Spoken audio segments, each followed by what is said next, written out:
Good afternoon, everyone. I'm Domin Sorbis, and today I'm going to be doing Packet Tracer 3.5.1.4 Troubleshoot Multi-Area OSPF version 2, or the IPv4 version.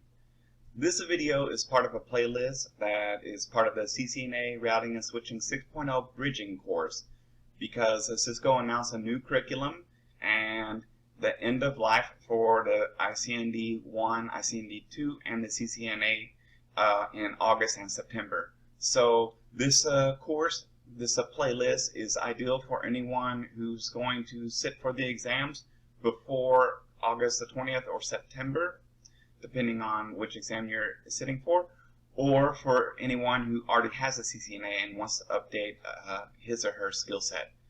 Okay, pretty much I've got the topology here. It's a multi-area, 3 areas plus a ISP.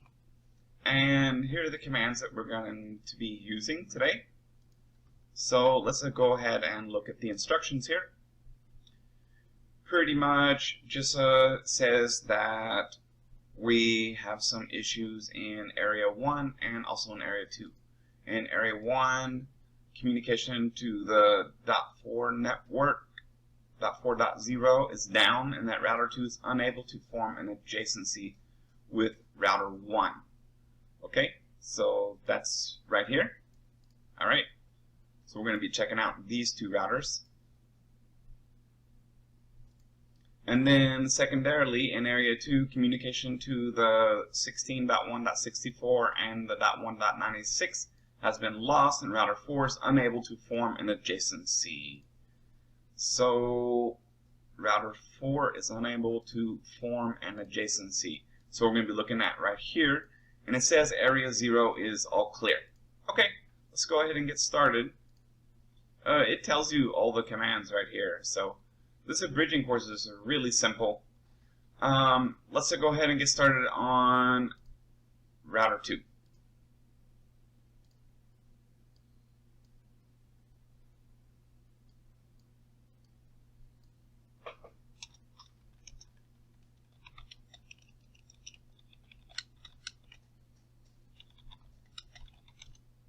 No neighbors, alright? No passive interfaces. We're advertising all the proper networks. They're all in area 1.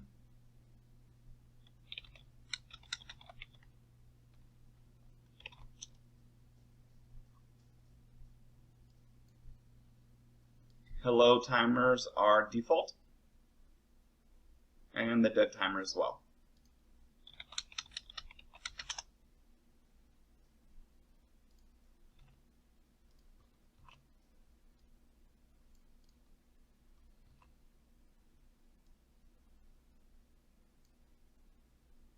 IP addresses look good. So seems like the issue is actually on router 1. Okay.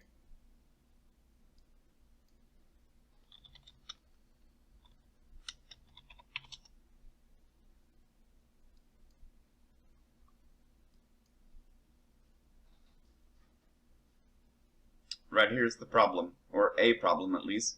The interface gigabit 00, which is the one facing R2, is a passive interface. So let's go ahead and correct that.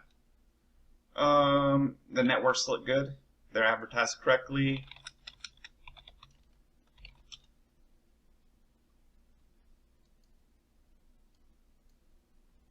Hello timers and dead timers default. Okay.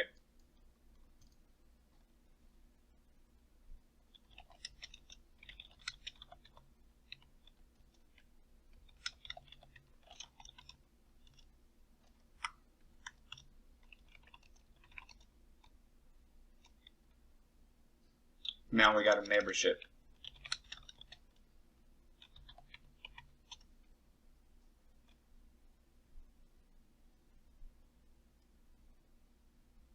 Let's go back to R2.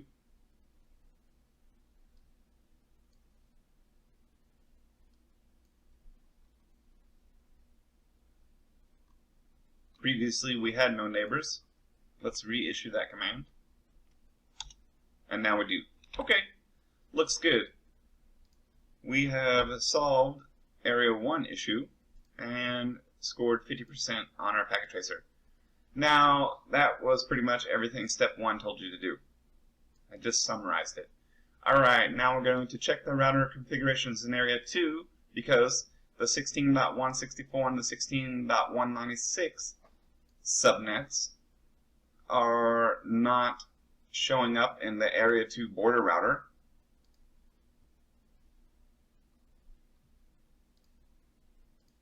Let's confirm that. Always confirm your documentation with your configuration.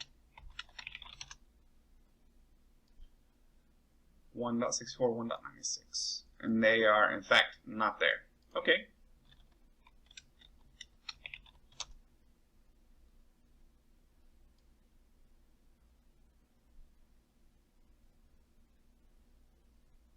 Looks good.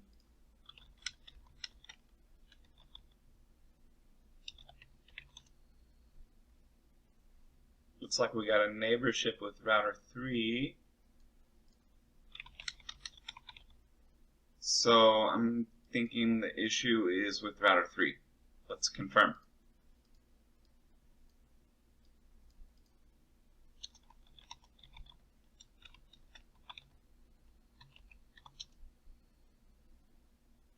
It has neighborship with router 6.6.6.6.6.666. That must be...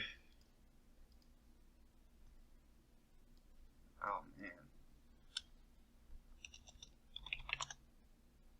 Yeah, that's the area border router. So router 3 is not forming an adjacency neighborship with the router 4. So let's see why. Alright, right here is the issue. We're in Area 2, not Area 0, and we don't have a virtual link, which I'm not sure if the new curriculum will talk about that or not, but that might be a CCNP level. So we need to change this Area 0 subnet on the .64 network to Area 2.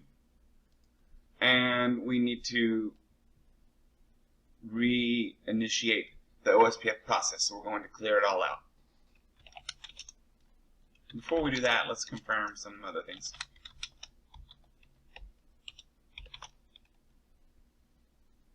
Hello, dead timers. Default. Okay, looks good.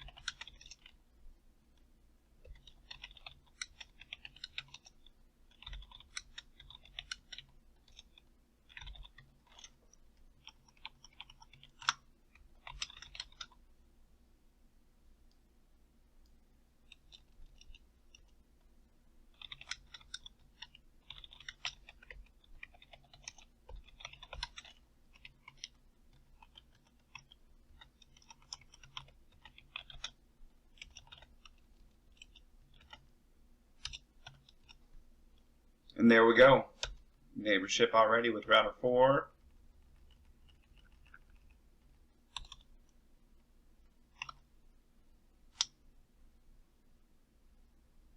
I'm sorry, with the area border router and with router 4.